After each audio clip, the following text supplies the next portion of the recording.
There is a god in Greek mythology, Prometheus. The story is that he was very intelligent. He once stole fire from Zeus, the king of the gods, and taught humans how to use it.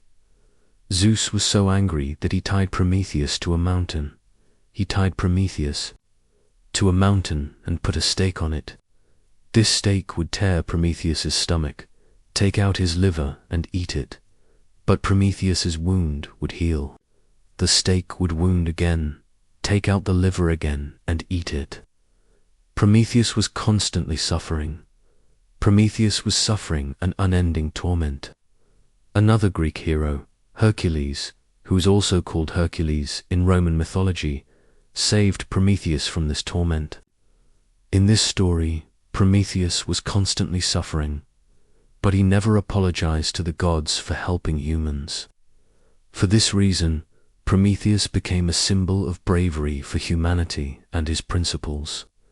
This Greek hero was the ideal of a great philosopher.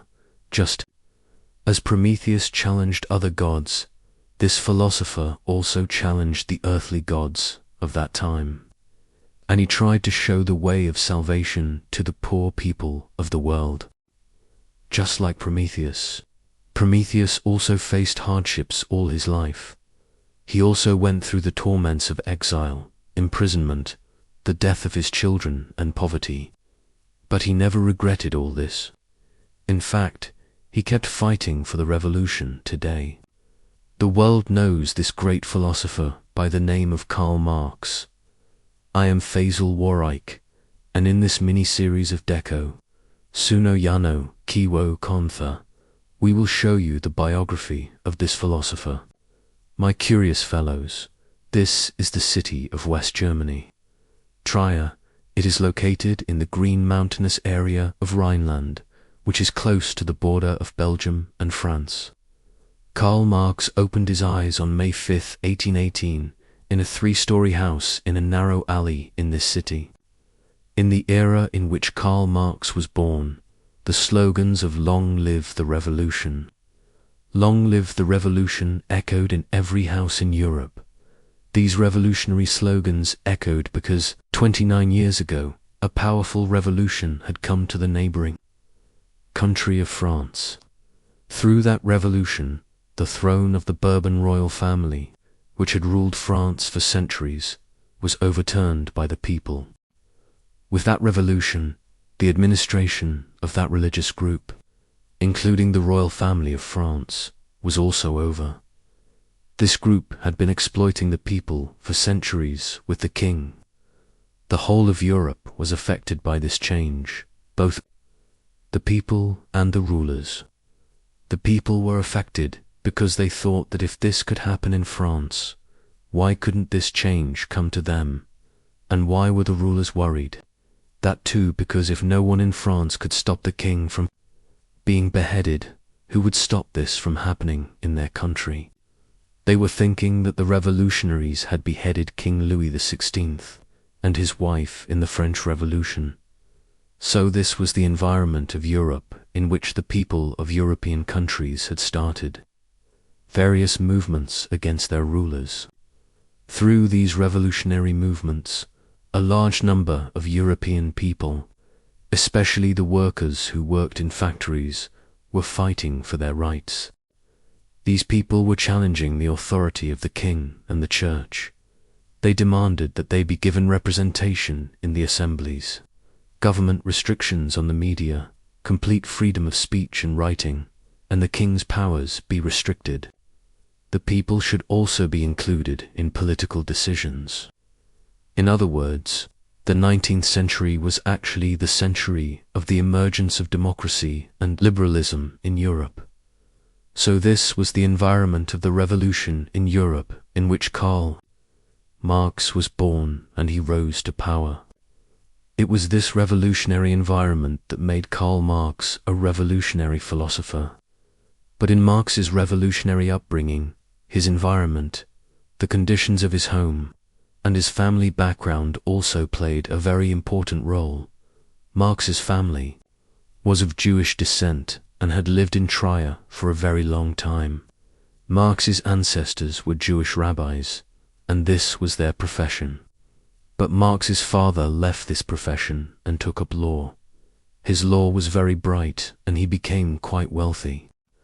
In fact, he also had connections in the upper class of Germany. At that time, it was common practice in Germany and throughout Europe to hate Jews and make special laws for them to discriminate against them. In 1815, Marx's parents had also become targets of such discriminatory treatment. The state of Prussia, which included Rhineland and Trier, made a controversial law. According to this law, Jews were not allowed to sit in the Upper German society. This law was very dangerous for the Jews because it closed all paths of progress. For them, because of this law, Karl Marx's parents had only two options left. One was to leave the country and go somewhere else, and the other option was to convert to Christianity, so that the restrictions imposed on them could be abolished. Karl Marx's father, Heinrich Marx, preferred the country over religion and converted to Christianity. That is, he left Judaism and entered Christianity. However, instead of adopting the Catholic sect of the Christians, he adopted Protestantism. The reason for this was that, in his opinion, the people of the Protestant sect were more liberal than the Catholics. However, in Rhineland and Trier, the Catholic sect was in the majority, and the number of Protestants was very low. Despite this, Marx's father thought it appropriate to adopt the Protestant sect. Despite converting to Christianity, Marx's family could not remove the label of Judaism, and in the German society he was seen with contempt. Therefore, since childhood, he had a rebellious attitude against privileged treatment on religious grounds. Apart from this privileged treatment on religious grounds, Marx also inherited revolutionary ideas from his father, because his father was also influenced by the French Revolution and was fighting for a peaceful democratic revolution. He also joined some organizations and took part in their campaigns. Marx's father also had a special library at home. It contained books by great philosophers such as Rousseau, John Locke, and many others. In this library, Karl Marx read Greek and Roman mythology with great interest, and perhaps this is where he read the story of Prometheus, which inspired him to do something for humanity. So Karl Marx started getting a desire for change and revolution from his home. Although he was more mischievous than a revolutionary in his childhood, he used to bother his sisters a lot. Sometimes he would force them to run on his shoulders, and sometimes he would make a cake out of mud and tell them to eat it. Karl Marx's parents did not let him enter school until the age of 12, and they kept teaching him at home. But when he started going to school at the age of 12, he realized, for the first time, that the world was a very difficult place for his upper-middle-class family. Then, as he grew up, he also learned the art of burning hearts by seeing poor people in his own alleys. The Industrial Revolution had begun all over Europe at the time we are talking about, but there were no factories in Karl Marx's area of Trivia. The economy of that area was still based on agriculture. There were large vineyards around the city, and most people worked in these vineyards. This city was far behind other cities in Germany in terms of development. Therefore, poverty and unemployment were also higher than in other cities. In fact, there was a shortage of beggars and bodyguards in the city. 1/4 of the city's population was forced to beg. The people of Trier wanted to get rid of this poverty, but the problem was that the government and the wealthy class had become an obstacle to their development. The government was increasing taxes on the poor, while the rich class, whose vineyards these poor people worked in, were not even willing to pay them a fair compensation for their hard work. As a result, The income of the poor was decreasing, and inflation was increasing. The common man was poorer than the poor, while the rich were becoming richer than the rich. Such injustice had deepened in Karl Marx's sensitive heart and mind in the distribution of wealth. Another thing Karl Marx noted in his city was more important than the unjust distribution of wealth. He felt that the poor people were desperate to get rid of the slavery of the wealthy class. They were also trying to get rid of it. Anyway, Trier was very close to France and was heavily influenced by the French Revolution. That's why there were many small revolutionary organizations here. But under the threat of government action, these organizations worked underground, because this was a time in Europe when it was a crime to talk about democracy and public objection to the monarchy. Such people were arrested as rebels of the state.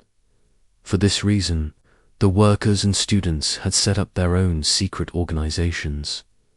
These revolutionary people wanted change.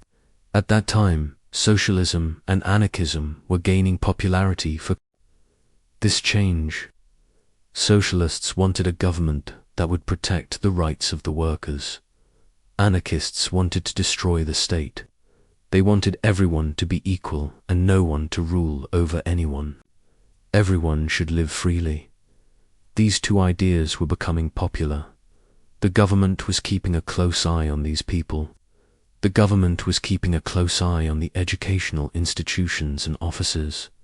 The secret meetings of the unions were held every day. Students, teachers, and other people were arrested. The government was also claimed to be a traitor. The revolutionaries were stopped by the royal power. But the second biggest power with the king was the religious class, the church. People propagandized against the revolution. The people were taught about obedience to the king and the church. The archbishop of the city gave serious speeches against socialist philosophers like Saint Simon. He also preached to people to stay away from his philosophy. But despite the king's coercion and the priest's preaching, revolutionary ideas were spreading throughout the city. When Karl Marx entered the school, he was also affected by the revolution. The principals, teachers, and students of the school were also affected by the revolutionary ideas. That is why this school was also included in the list of secret police. The people in plain clothes watched over the school. They also beat the students and teachers and arrested them. But Karl Marx never participated in the revolutionary campaigns in his school life. His revolutionary ideas emerged when he went to another city to study law and philosophy at the University of Bonn. Here his rebellious attitude was revealed for the first time, and he was also imprisoned. There had been a lot of changes in the 17-year-old Karl Marx at the University of Bonn. He was used to drinking, spending his parents' earnings on entertainment, and borrowing money from his friends. He had formed a gang of drunkards called the Touring Club. Karl Marx was the president of this gang. This gang was infamous for gambling and beating people. One day Karl Marx was caught red-handed in a state of intoxication. The University of Bonn had reserved a small jail for the students to be punished. The student who was to be punished was locked up in that room for 24 hours. The university officials also locked up Marx in the same jail. Karl Marx's friends somehow managed to get to the jail. After 24 hours, Karl Marx was released from the jail. While in Bonn, he missed Trier a lot, because his friend Jenny, who had red hair and green eyes, used to live there. Distances had turned this childhood friendship into love. Karl Marx began to write poems in memory of Jenny. Karl Marx had also promised to marry Jenny, but soon Karl Marx was caught red-handed in a state of intoxication. Marx joined a revolutionary organization in Bonn University in the 1830s. There were many student organizations in German universities. Some of them supported the government, and some of them were against the students who supported the revolution. One of these organizations was the Mauritius Cops. The students of this organization attacked the supporters of the revolution every day. Karl Marx and his organization were their targets. To protect himself from the attacks of this organization, Marx had a pistol. He also instructed his comrades to keep weapons with them, so that they could defend themselves if they were harmed. During this time, a very rare incident took place. A young man from the Mauritius Cops challenged Karl Marx to a duel. When two people were not ready to tolerate each other, they challenged each other, because only one person could survive in this duel. This fight was fought with a revolver and swords. You must have seen such duels in Western movies, in which two people stand with weapons on their backs. So Karl Marx's duel was also a kind of such a duel. In this duel, his life could have been lost, because the opponent was much smarter and braver than Karl Marx. This fight took place, but fortunately, both of them survived. Karl Marx had a wound on his left eye, but the people around him saved him and ended the fight in the middle. So Karl Marx survived by coincidence. But when the news of this duel reached Marx's father, he was deeply saddened, and he wrote an angry letter. In the letter, he asked Marx, "Does this duel have anything to do with philosophy?" He wrote, "Keep such a stupidity out of your mind, because if you do such stupidity again, you and your parents will be deprived of life." Marx blew away his father's sad advice in the air. He continued his campaigns as before. Once Marx went to Cologne, he also had his pistol. The police searched for him in the city and got the pistol from him.